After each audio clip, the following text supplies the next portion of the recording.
Muy buenas, bienvenidos un día más al Mañanero de hoy. El Senado de Estados Unidos ha aprobado un proyecto de ley por el cual 95.000 millones de dólares se proporcionarán de ayuda a la seguridad de Ucrania, Israel y la región Indo-Pacífica. No sé muy bien dónde quedará eso, con un abrumador apoyo bipartidista, es decir, que ambos partidos han votado a favor de este apoyo. En un impulso a las principales prioridades de política exterior de Joe Biden, el presidente de Ucrania, Volodymyr Zelensky, también dio las gracias al Senado estadounidense poco después de la votación que, en su opinión, cito a Zelensky, refuerza el papel de Estados Unidos como faro de la democracia y líder del mundo libre. Cierro cita.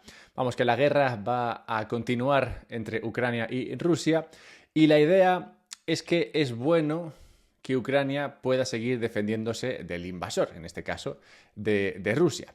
Es bueno esto si lo comparamos con lo que podría ser la invasión total rusa y la destrucción de Ucrania como la conocemos.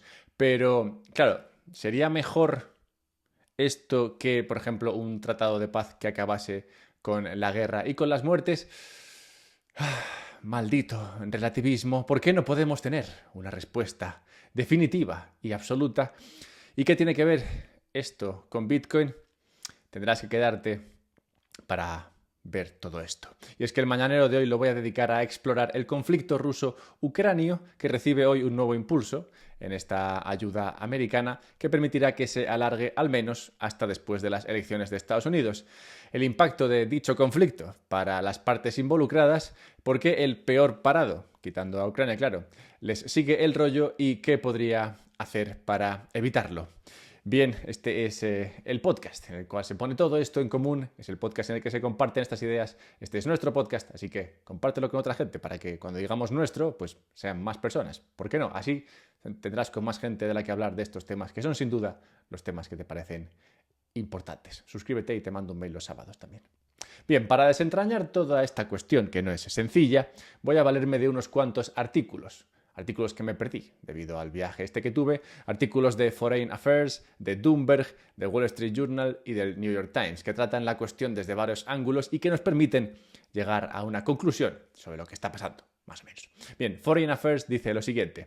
Lo que ocurrió en el campo de batalla se conoce relativamente bien. Se refiere, claro, a este conflicto entre Rusia y Ucrania. Y dice, lo que se conoce menos es la intensa diplomacia simultánea en la que participaron Moscú, Kiev, la capital de Ucrania, y otros muchos actores, que podría haber desembocado en un acuerdo pocas semanas después del comienzo de la guerra. Nótese que llevamos ya año y pico con esto. Bueno, pues dicen que pocas semanas después del inicio se podría haber llegado a un acuerdo. A finales de marzo de 2022, una serie de reuniones habían dado como resultado el llamado Comunicado de Estambul, porque se produjeron en Estambul, que describía un marco para un acuerdo. Los negociadores ucranianos y rusos empezaron entonces a trabajar en el texto de un tratado, avanzando sustancialmente hacia un acuerdo. Pero en mayo las conversaciones se interrumpieron. La guerra continuó y desde entonces ha costado decenas de miles de vidas a ambos bandos. Esto dice Foreign Affairs. Y la verdad es que después del conflicto mini conflicto hasta el momento, pero vete a saber hasta dónde llega, entre Irán e Israel, tenemos más idea del impacto de la diplomacia cuando se trata de estos enganches entre países.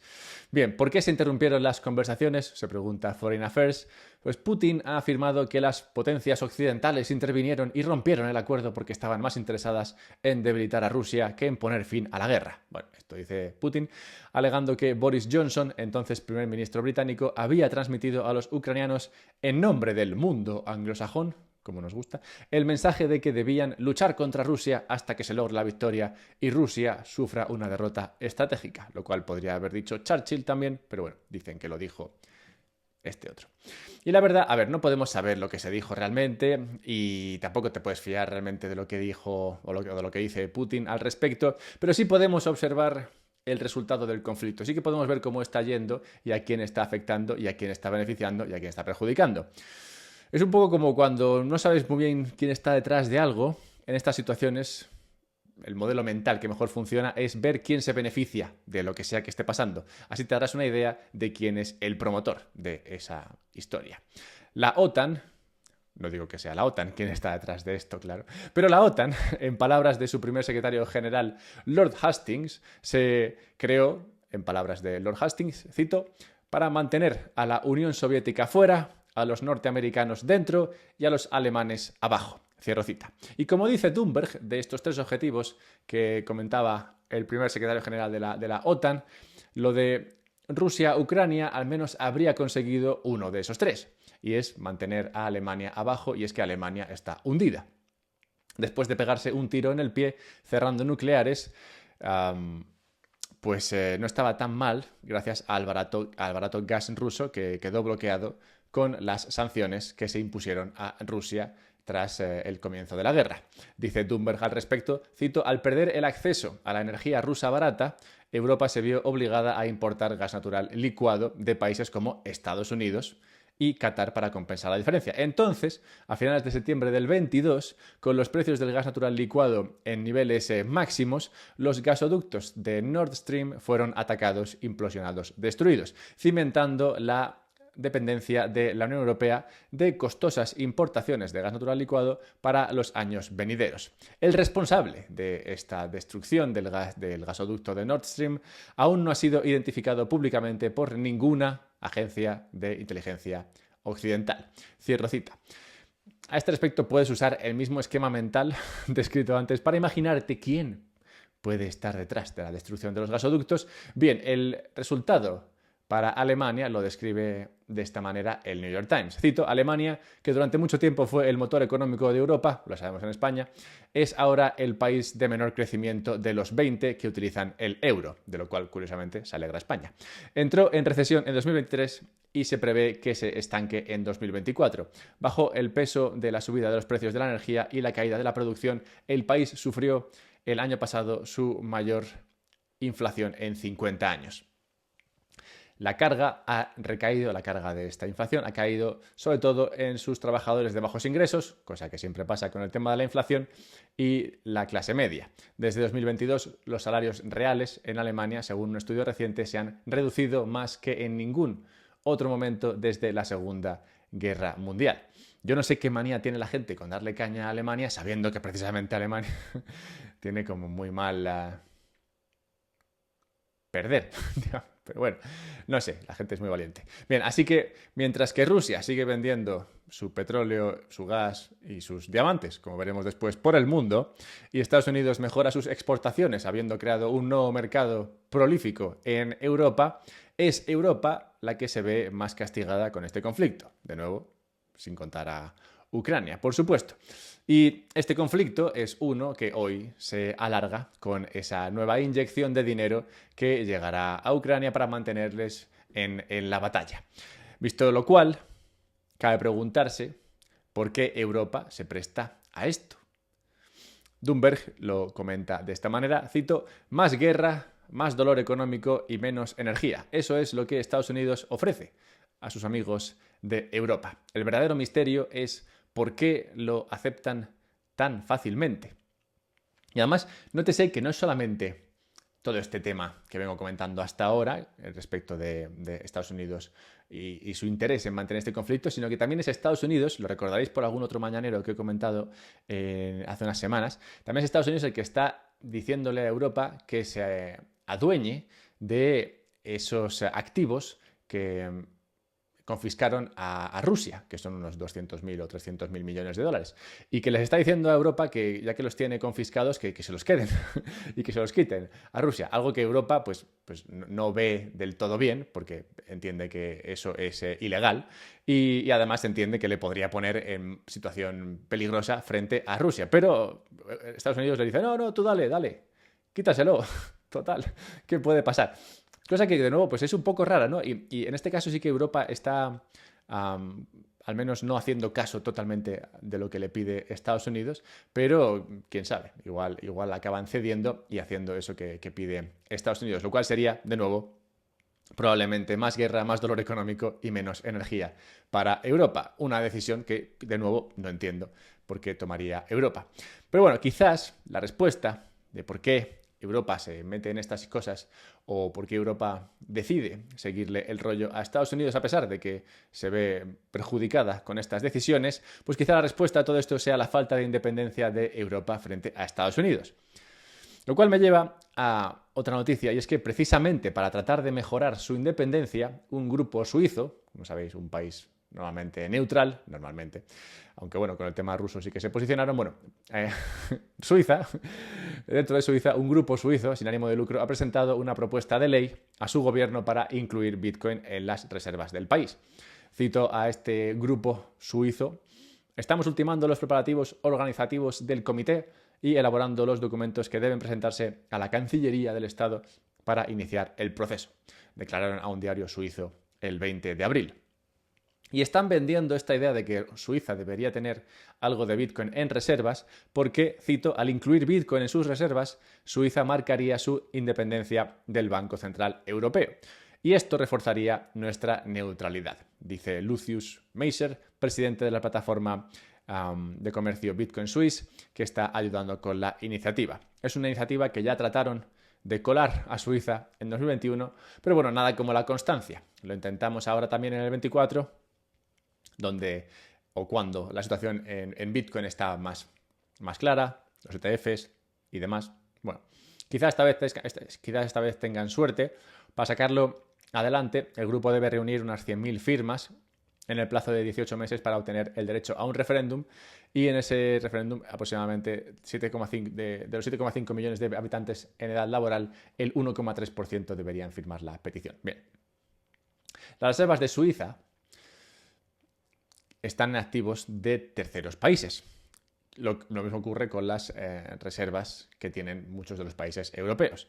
Y el principal país que recibe reservas de estos otros países europeos y suizos es Estados Unidos. Vamos, que estos países depositan su ahorro en Estados Unidos de la misma manera que Rusia en su día depositó ahorro en Europa, que luego fue confiscado cuando comenzó este conflicto.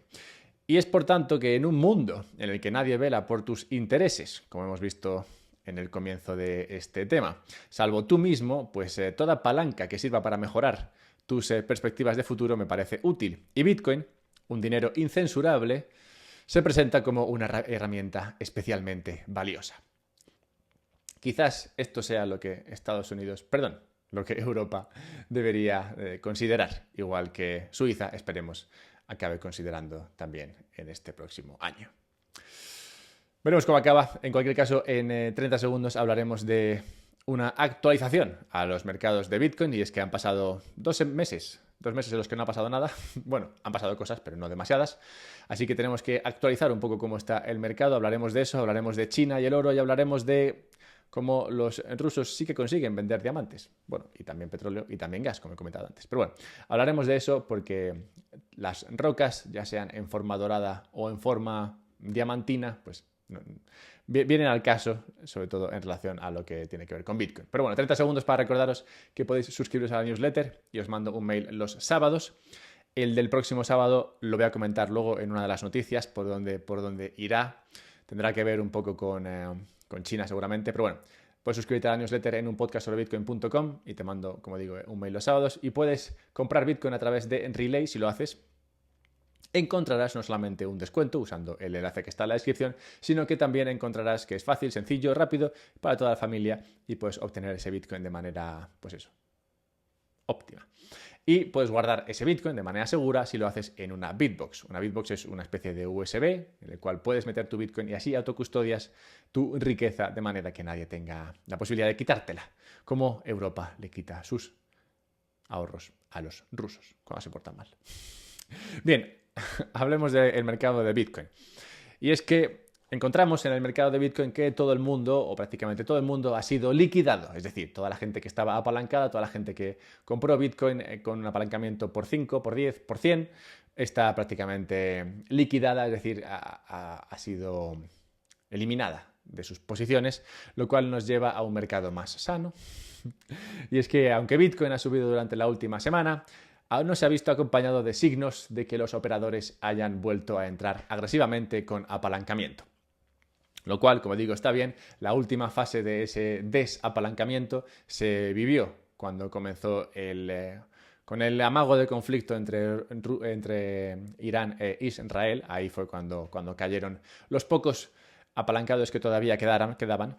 Y bueno, después de eso, como digo, el mercado se ha recuperado de manera más orgánica y de manera más limpia. Y ahora está, digamos, en mejor situación. Esta es una buena señal para el mercado en adelante, ya que sugiere un mercado mucho menos apalancado y menos expuesto a liquidaciones, que es lo que hace que el mercado tenga esos movimientos tan marcados. Cuando el mercado sube un 10 o baja un 10, créete o créeme que ha habido mucha gente que ha sido liquidada, ya sea gente que estaba muy larga o gente que estaba muy corta. Los rendimientos anualizados de los futuros de Bitcoin y los futuros perpetuos se sitúan actualmente en torno al 10%, significativamente por debajo de donde han estado la mayor parte del año. A lo largo de febrero y marzo, los rendimientos de los futuros de Bitcoin subieron constantemente, las primas alcanzaron un máximo del 28,2%. La exposición alcista concentrada dejó el mercado sensible a esa volatilidad a la baja, causando la cascada de liquidaciones que vimos en el día 13 de abril durante ese amago de conflicto entre Irán e Israel. Y a diferencia de meses anteriores, las primas y el interés abierto, es decir, la cantidad de futuros que se han abierto después del 13 de abril, no han aumentado bruscamente tras esta liquidación. Un claro indicio de que los operadores excesivamente alcistas o bajistas no están volviendo a entrar en el mercado actualmente. Y también se puede oler en Twitter que la cosa está mucho más tranquila. Al final lleva el precio de Bitcoin 2 meses en un rango entre esos 60 y poco mil y 70 y poco mil. Y 2 meses en rango fue justo el tiempo que estuvo entre 40.000 y 46.000 antes de iniciar su ascenso hasta los 70, alrededor donde se encuentra ahora. Así que, bueno, es bueno que la cosa esté más tranquila. Creo que para ti igual es un poco más aburrido. El canal también recibe menos visitas cuando Bitcoin está menos caliente, pero en general para el mercado, el ecosistema en sí es mejor que la cosa esté así. Así que nada, todo apunta a que la cosa está tranquila. Y tranquilo es bien para un siguiente movimiento que veremos hacia dónde es. Mañana hablaremos bastante de China y de su impacto en Bitcoin, pero hoy hablaremos de su impacto en la piedra que compite con Bitcoin, el oro. La subida del oro a máximos históricos por encima de los $2.400 por onza este año ha cautivado a los mercados mundiales. Qué gran palabra. Hay mucha gente que se ha venido muy arriba con el oro, igual que el precio.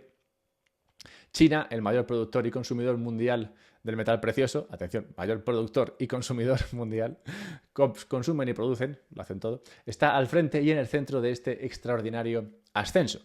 La incesante demanda china está impulsando este repunte en el precio del oro, ya que los compradores minoristas, inversores de fondos, operadores de futuros e incluso el Banco Central chino están buscando en el oro un depósito de valor en tiempos de incertidumbre. Las inversiones chinas en lingotes y monedas aumentaron un 28% el año pasado. Vamos, que es una locura lo que están comprando. Y aunque China extrae más oro que ningún otro país, sigue necesitando importar mucho y las cantidades son cada vez mayores. En los 2 últimos años, las compras en el extranjero ascendieron a más de 2.800 toneladas, que es más que todo el metal que respalda los fondos cotizados en bolsa de todo el mundo, o alrededor de 1/3 de las reservas de la Reserva Federal de Estados Unidos. O sea, en los últimos 2 años ha traído a China 1/3 de lo que tiene supuestamente Estados Unidos en reservas. Eso además de lo que producen, que como digo es el principal productor. El Banco Popular de China lleva 17 meses consecutivos comprando oro, la racha más larga de su historia, con el fin de supuestamente diversificar sus reservas, alejándose del dólar y protegiéndose de la depreciación de su moneda. Visto lo cual, ya sabéis que no soy... O sea, no me desencanta el oro, me parece bien, pero me parece también el enemigo a batir por Bitcoin, no por nada, sino porque hay que batir a uno y parece como el más sencillo. Es como cuando 2 tipos se ven perseguidos por un león, ¿no? Y pues la idea no es correr más que el león, solo tienes que correr más que el otro tipo. Bueno, pues entre Bitcoin y el oro pasa un poco así.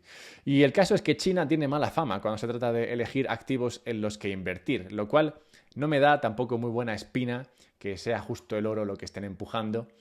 no suele irles bien a los chinos cuando eligen. Ya prohibieron Bitcoin, ya prohibieron el oro también hace siglos. Como digo, será un tema de newsletter. Este sábado probablemente escriba algo al respecto. Porque hay una historia en cuanto a los tipos de interés en Estados Unidos y el oro en China que me parece épica. Así que tendremos tiempo de tratarlo en detalle en esa newsletter. Hablaremos de historia y de Bitcoin y de oro, cómo no. Bien, y el oro no es la única piedra a considerar hoy. También quiero hablar brevemente de los diamantes o de por qué deberías casarte hoy. Y es que los precios están bajísimos, así que si quieres comprar diamantes, este es el momento. Los precios del diamante natural en bruto se han desplomado un 26% en los 2 últimos años. Y gran parte de la culpa está en que ahora ya no necesitas proof of work o prueba de trabajo para obtener diamantes. Y es que se han puesto muy de moda y han cogido mucho tamaño, mucho peso en el mercado los diamantes sintéticos. Diamantes sintéticos que no son nada nuevo, que ya aparecieron hace unos 70 años, pero que parece que han mejorado mucho en este periodo. Y en la última década, concretamente, estos diamantes cultivados en laboratorios han despegado. El año pasado ya representaban más del 10% del mercado mundial de joyas con diamantes, según un especialista del mercado.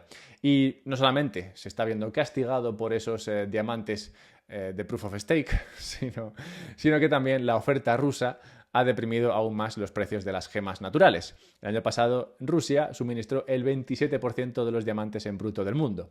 Los países asiáticos y de Oriente Medio no participaron, en las sanciones comerciales del G7 contra los diamantes rusos. Ay, las sanciones que no funcionan. ¿Es justo terminar aquí? Pues justo aquí fue donde empezamos. Y cerremos el mañanero de hoy con la necrológica y claro, tenemos que recordar la muerte en tal día como hoy de no otro que el camarada Vladimir Komarov, la primera persona en morir en el espacio cuando se encontraba a bordo de la Soyuz, esta nave de construcción rusa que sirvió para la batalla por el espacio durante la Guerra Fría. Cuentan que durante los últimos momentos de su vida, Komarov dijo, cito, «Esta nave del demonio, nada de lo que toco funciona bien». Cierro cita. Lo cual nos habla de la cultura rusa, esa cultura del pragmatismo extremo, algo muy a tener en cuenta y que creo que no siempre se considera cuando se trata con ellos. Suscríbete a la newsletter, como digo, si quieres que te mande un mail los sábados, búscame en Twitter, @alberto_mera, habla de estas cosas con tus amigos y amiguetes, compártelo, suscríbete, haz cosas y así llegará a más gente y podrás hablar de estos temas que claramente son los temas que te parecen importantes con estas otras personas. Compra Bitcoin a través de Relay si estabas pensando en comprar Bitcoin y guárdalo en una Bitbox si quieres que esté seguro y no sea confiscable por europeos, americanos o chinos malos. Hala, mañana más. Por aquí ya estaría.